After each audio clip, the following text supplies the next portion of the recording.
Maaari bang magsitayo ang lahat para sa ating panalangin? Amen! Magandang araw mga bata! Meron bang lumiban sa klase ngayon? Mabuti kung wala. At bago tayo mag-umpisa sa ating tatalakayin, magbabalik aral muna tayo. Sino ang nakaalala sa inyo sa ating tinalakay kahapon? Ito ay tungkol sa paglilingkod sa komunidad. Ano ba ang paglilingkod sa komunidad? Ito ay isang gawain na isinasagawa ng isang tao o isang pangkat para sa kapakanan ng lahat. Ngayon, meron akong ipapagawa sa inyo. Ito ay i-label ang aking komunidad. Ano ba ito? Isulat ang tamang salita na nasa larawan. Ang unang larawan ay ang pamilya. Ang pangalawa ay ang guro. Ang pangatlo naman ay ang paaralan. At ang pang-apat ay ang ospital. At ang panghuli ay ang simbahan. Magaling mga bata! Ngayon, dumako na naman tayo sa ating aktibidad. Meron akong ipapakitang mga larawan sa inyo. Una ay ang tindera. Ang pangalawa ay ang guro. At ang pangatlo ay ang doktor. At ang panghuli ay ang pulis. Hahatiin ko kayo sa 4 na grupo at ibibigay ko itong mga larawan sa inyo. At pumili lamang kayo ng isang representante para ipaliwanag ang kahalagahan ng mga nasa larawan. Naintindihan ba mga bata? Magaling mga bata! Ngayon, may ideya na ba kayo kung ano ang ating tatalakayin sa araw na ito? Ito ay tungkol sa bumubuo sa komunidad.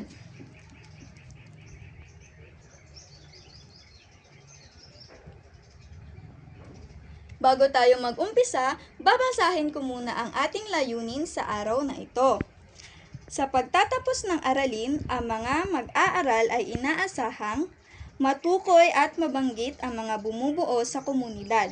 Maipapakita ang pagpapahalaga sa mga bumubuo ng komunidad at makakaguhit ng isang larawan na nagpapakita ng mga bumubuo ng komunidad. Ang ating tatalakayin ay ang bumubuo ng komunidad. Ano ba ang komunidad? Ang komunidad ay isang grupo ng mga tao na nagtutulungan at may kanya-kanyang papel upang maging maayos ang pamumuhay ng lahat. Ang komunidad, ito rin ay bumubuo ng organisasyon o institusyon. Ang unang halimbawa ay ang pamilya. Ang pamilya ay ang pinakamahalagang unit ng lipunan na nagbibigay ng pagmamahal, suporta at pagkakakilanlan sa bawat miyembro. Sino-sino ba ang miyembro ng isang pamilya? Ito ay sina tatay, si nanay, si kuya at si bunso. Si tatay ang naghahanap buhay para matustusan ang pangangailangan ng pamilya. Si nanay naman ang nag-aalaga ng mga bata at nagdidisiplina sa mga ito. Si kuya ay tumutulong kay nanay sa mga gawain sa bahay. At ang bunso naman ay ang nagpapasaya sa loob ng bahay.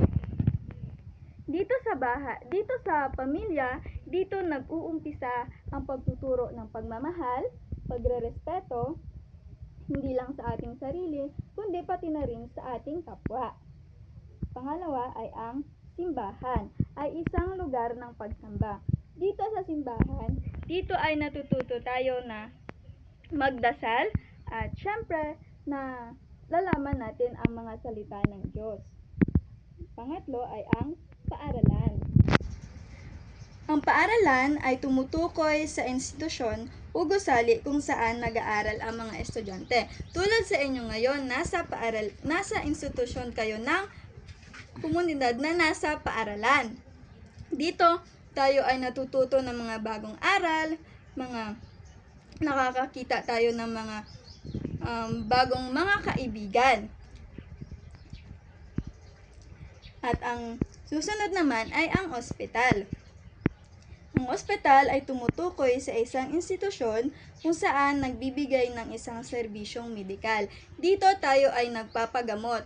Halimbawa, kapag tayo ay nagpapa-check up, pumupunta tayo sa ospital para malaman natin kung ano ang ating sakit at syempre, mabibigyan nila tayo ng lunas. Ang susunod ay ang barangay hall. Barangay hall ay isang gusaling pamahalaang barangay kung nagbibigay ng serbisyong pampamayanan.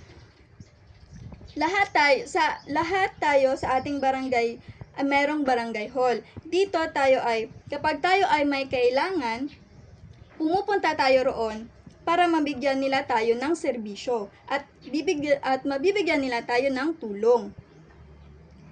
Ang susunod naman ay ang pamilihan.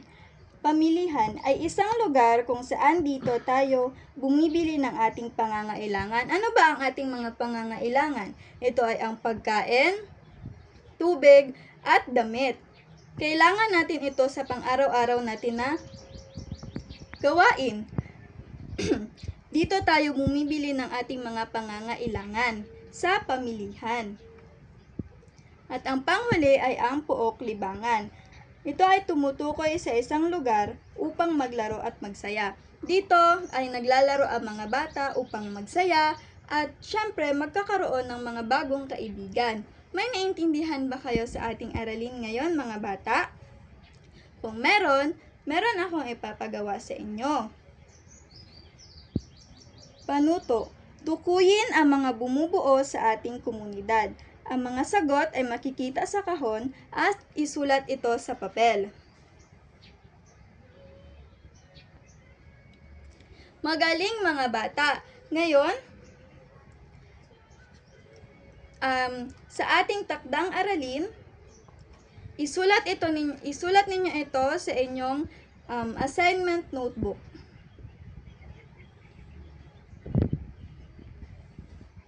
Thank you!